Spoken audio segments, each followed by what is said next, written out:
Welcome to prime time, bitch. What's going on, everybody? This is Bronco Juggalo, and I'm coming at you with my third part in my Nightmare on Elm Street review series. Today we are going over Dream Warriors.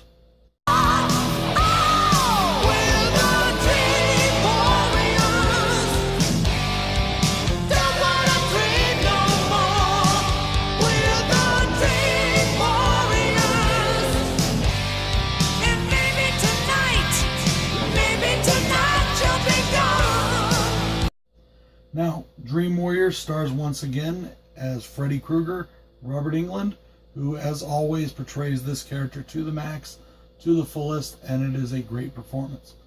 He is joined once again by Heather Langenkamp, reprising her role from the first film as Nancy Thompson. And she is playing a character who is a doctor at a mental institute called Weston Hills. We will see Weston Hills again in the Nightmare on Elm Street series. In this movie, we have a brand new cast of characters for our young people that are Freddy's targets. We have in the main role Kirsten, played by Patricia Arquette, who has the power to bring people into her dreams. She gets committed to this mental institution by her mother, who believes she's trying to commit suicide, even though it is Freddy going after her. In this mental institution, she meets a group of people, including Kincaid, Joey, Taryn, Philip, and I can't remember the guy that's the wizard master. I can't remember his name. Anyways, all of these characters make up what is probably the best group of secondary characters in this series. These are characters who we get to know, we get to like, and we actually care when they die for those that do die. So, right away, let's just jump into the synopsis of this movie. As I said, Kirsten is committed to Weston Hills, and Nancy Thompson is her doctor, one of her doctors. And she meets this other group of people, and they're all having dreams about Freddy. And it doesn't take Nancy long to realize that these are the last of the Elm Street kids. These are the last of the children whose parents killed Freddy. Kirsten, as I said, has the power to bring people into her dreams, and they start to use that, and Nancy acts as their guide through the dream world and their guide in trying to beat and kill Freddy. She also figures out how to kill Freddy by finding his remains and getting rid of them, which is told to them by a nun who somehow knows about what's going on. She knows that Freddy's remains need to be buried on hollow ground, and that will destroy Freddy Krueger. We get a little bit more about the lore in this series. We get to learn a little bit about Freddy's backstory. We get to learn about his birth. We get to learn a little bit about his mother, and we get to learn how the legend of the bastard son of 100 maniacs came to be. This is, in my opinion, the second best film in this franchise. Sometimes it regulates between first and second, in my opinion. This is probably the darkest since the original.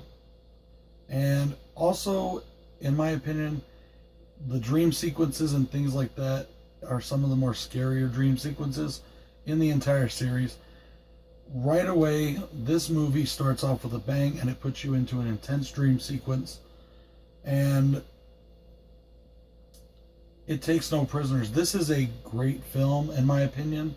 It was written and executive produced by the creator of Freddy Krueger himself, by Mr. Wes Craven. May he rest in peace.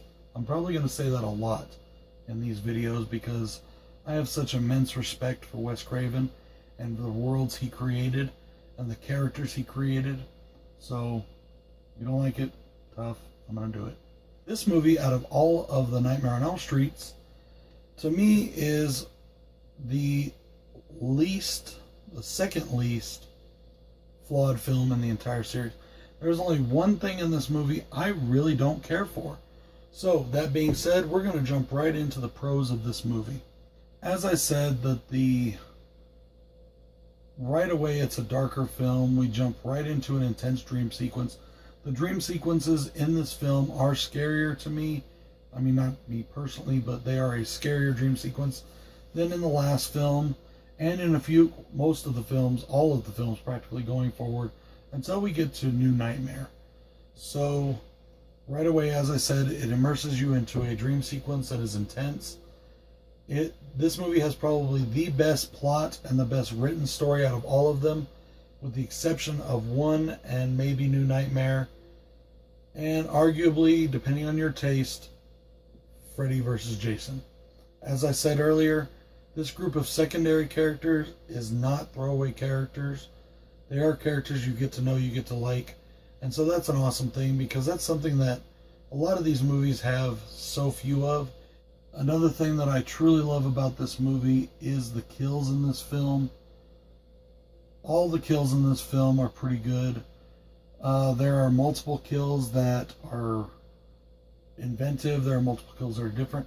My favorite kill in the entire series is in this film, and it is the kill of Philip, and where Freddy, because Philip very much likes marionette puppets, Freddy, while he is laying in bed, Freddy slices Philip's arms all the way down, and he slices his legs all the way down to his feet, yanks the tendons up out of him, and walks him through the hospital like a marionette. As this is happening in the dream. In real life, Philip, who is a sleepwalking case, is seen walking through the hospital, eyes closed, and he's got his arms up like this, and he looks like a marionette, but nobody else can see the tendon strings being held by Freddy, until he gets to the roof of the building, where Freddy cuts the tendons and he falls off. That is my favorite kill in the entire series. That is the most memorable kill to me, and the reason why I believe is that because this was actually the first horror movie that I can ever remember seeing, and that kill has always stood out in my mind from the time I was a little boy, about 6 or 7 years old. That has always just been almost scarred into my brain. It actually gave me recurring dreams for about 10 years. There's some other great kills in this film. The welcome to primetime bitch kill. There's a girl, I honestly don't remember her name either right now, but she is obsessed with television, and she's watching TV. She falls asleep.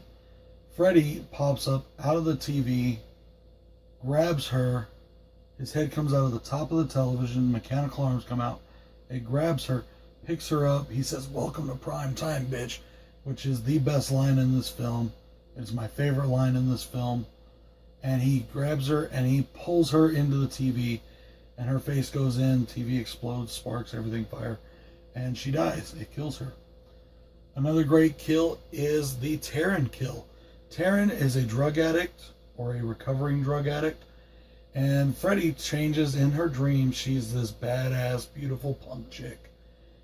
Well, she tries to fight Freddy with knives. That doesn't really work. Freddy changes his fingers to syringes, and he plunges them into her arms and pumps her full of drugs / poison.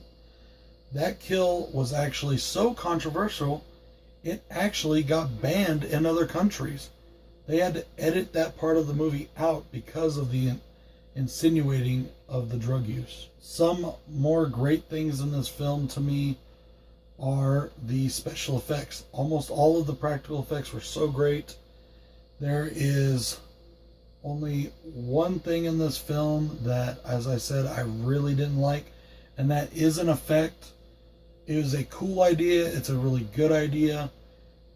But it is the effect where Freddy is basically like this big giant snake thing, and he tries to swallow Kirsten, I'm not.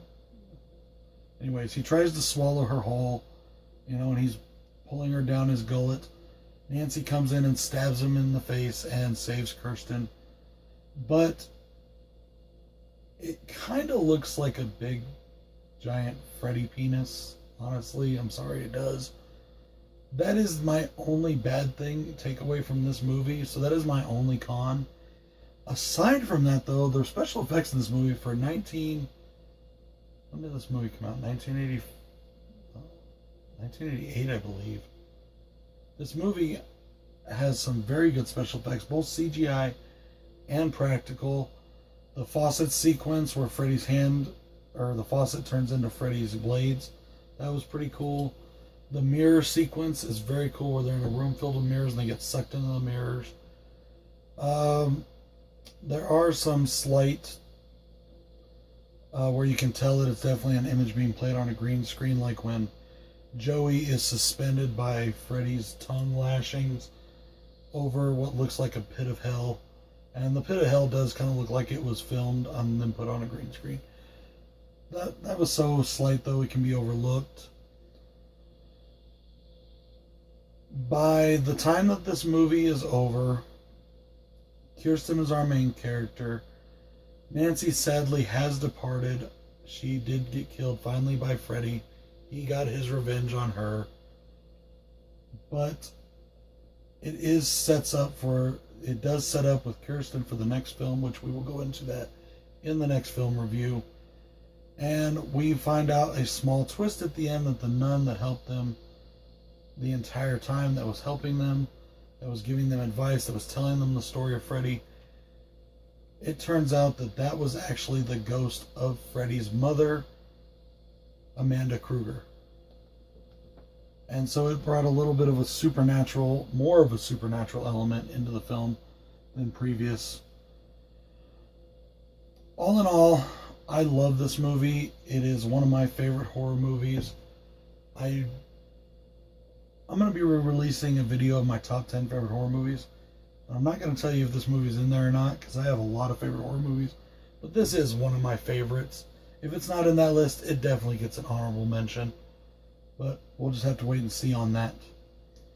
So, if you haven't seen this movie and you are into the Freddys, or you're not into the Freddys, check out this film. Check out 1 first, especially if you haven't seen this yet, or you haven't seen Freddy Krueger, any of the Freddy Krueger movies. If you haven't seen any of the Elm Streets, check out 1.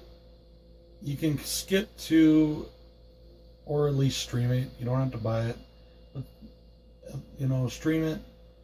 Check it out. It's got some good points, but it's got a lot of negative too.